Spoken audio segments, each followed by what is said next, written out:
Hello friends, welcome back to another year in the Bible video. This time I'm going to be talking about one of my favorite books of the Bible, the book of Acts. It's the story of the early church, this movement called the Way, and later called Christians, and the beginning formulation of this early church movement from these people who followed Jesus. And I really love, actually, a few years ago when I was on staff at a church, I got to teach through the book of Acts, like preaching through it, and part of it I got to preach through, and it's just something that I really love. I love the storyline. I love how it flows.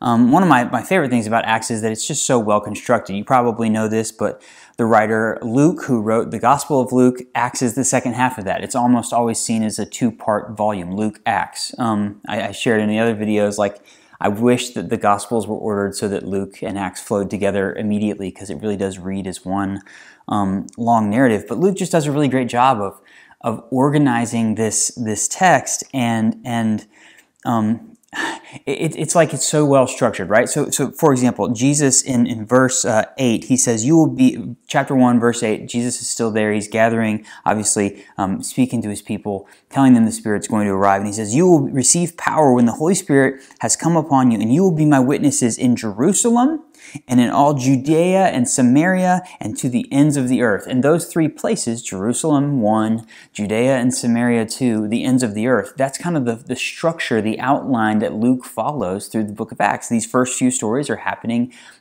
in and around Jerusalem, and then after the stoning, the death of Stephen, they kind of disperse, and so the story kind of widens out to Judea and Samaria, and then Paul comes in and he starts traveling these missionary journeys and taking the gospel to the farthest reaches of the known world, is where he's basically going at that time. And so it kind of follows this, what Jesus says they're going to do here in chapter 1. You then see it play out over the next 28 chapters of this book. Just really beautiful to kind of see the early church taking form, the Pentecost and Peter's first sermon, and all these people gather, and then there's these little moments throughout these first few chapters of Acts where it talks about the community of followers of Jesus. They devoted themselves to teaching and to fellowship, the breaking of bread. They shared things. There was this sense of community and togetherness that was a really big focus in these early church communities, which I think is really, really powerful. And then, Peter is kind of the main character through the first half of things. He is the leader of this church in Jerusalem and around. But then we get the conversion of Saul. So we see the Apostle Paul, Saul, is kind of approving of Stephen's death. And then he has this crazy conversion experience on the road to Damascus.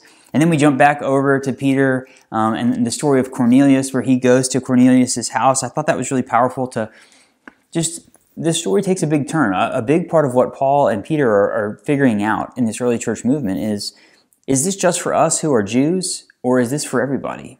And they have these moments along the way where they see God working in the hearts of the Gentile people, and that it's opening them up to even more of that.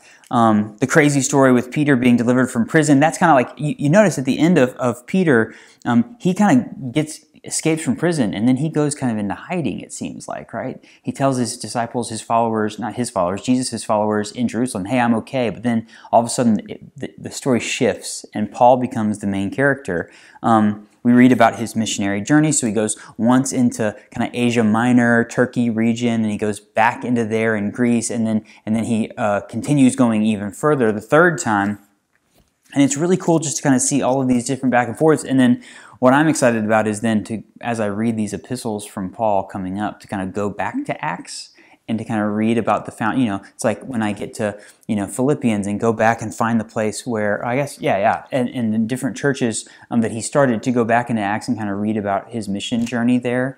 I think that's just really interesting. Obviously, there's this big moment again in chapter 15. We kind of get the council at Jerusalem, and they really go into detail, and they say, hey, yeah, we are going to allow Gentiles to be a part of this, and they're not going to have to become Jews. And it kind of opens up this wild season of them going to the far stretches of the earth and telling people the good news about Jesus and opening up to everyone. It's not just now for the people of Israel.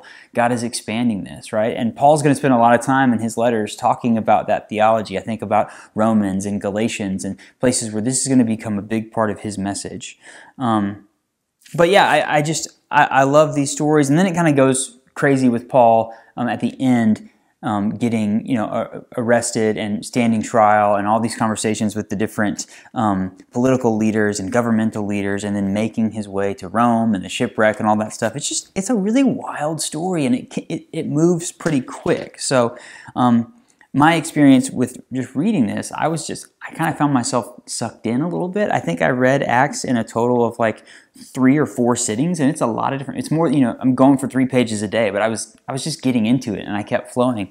And with that in mind, I sat down after I finished Acts, and I read all of Romans in one day. And I've decided that I'm going to do that. I'm going to read the epistles as best I can. I'm going to read them in their entirety. Some of them are shorter, so that's easier. But even the bigger ones, I'm going to read them in one sitting.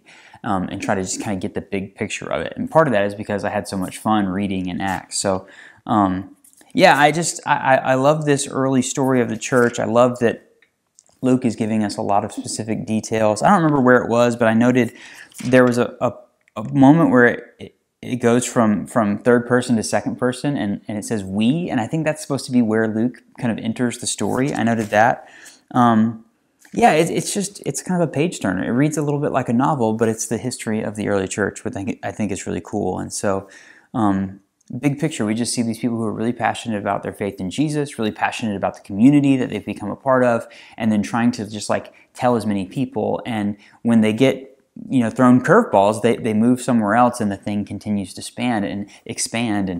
And it's not lost on me that there are a lot of other gods being worshipped at this time, and religions and things like that, and Christianity seems to be the one that has withstood the test of time, right? And I've shared a couple times in these videos that I've been teaching through the Bible at Belmont, where I'm on staff. I'm teaching an adjunct class this year called Understanding the Bible, and a lot of my reading of Acts kind of crossed over with what I was teaching in my class during this time. So it's been really fun to kind of be in it myself, and then teaching it in the afternoons and engaging with college students about it, letting them ask questions. A lot of my students grew up in Christian homes and are really familiar with this. Some of them didn't, and they've not really read the Bible, and they're getting to experience it for the first time in this class, which is really, really fun. But yeah, if you haven't spent a lot of time in Acts, I encourage you to go back to the beginning and read through it. There's some peculiar stories in there, but it's really cool just to see, for those of us who are Christians, how this thing began, right? And it's really powerful to see what God's done and how big this community of faith has grown over the last couple thousand years. But then these small beginnings of it, I think, are really cool as well. So,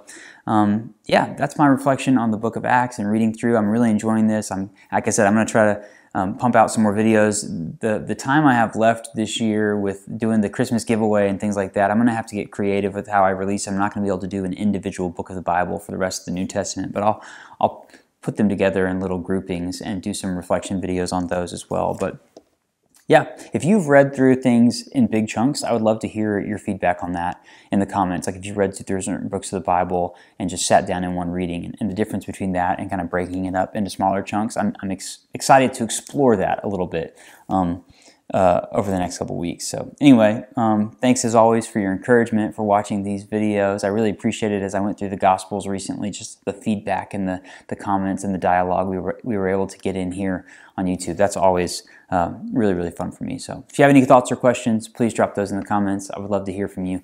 Thanks for watching as always. I'll see you next time.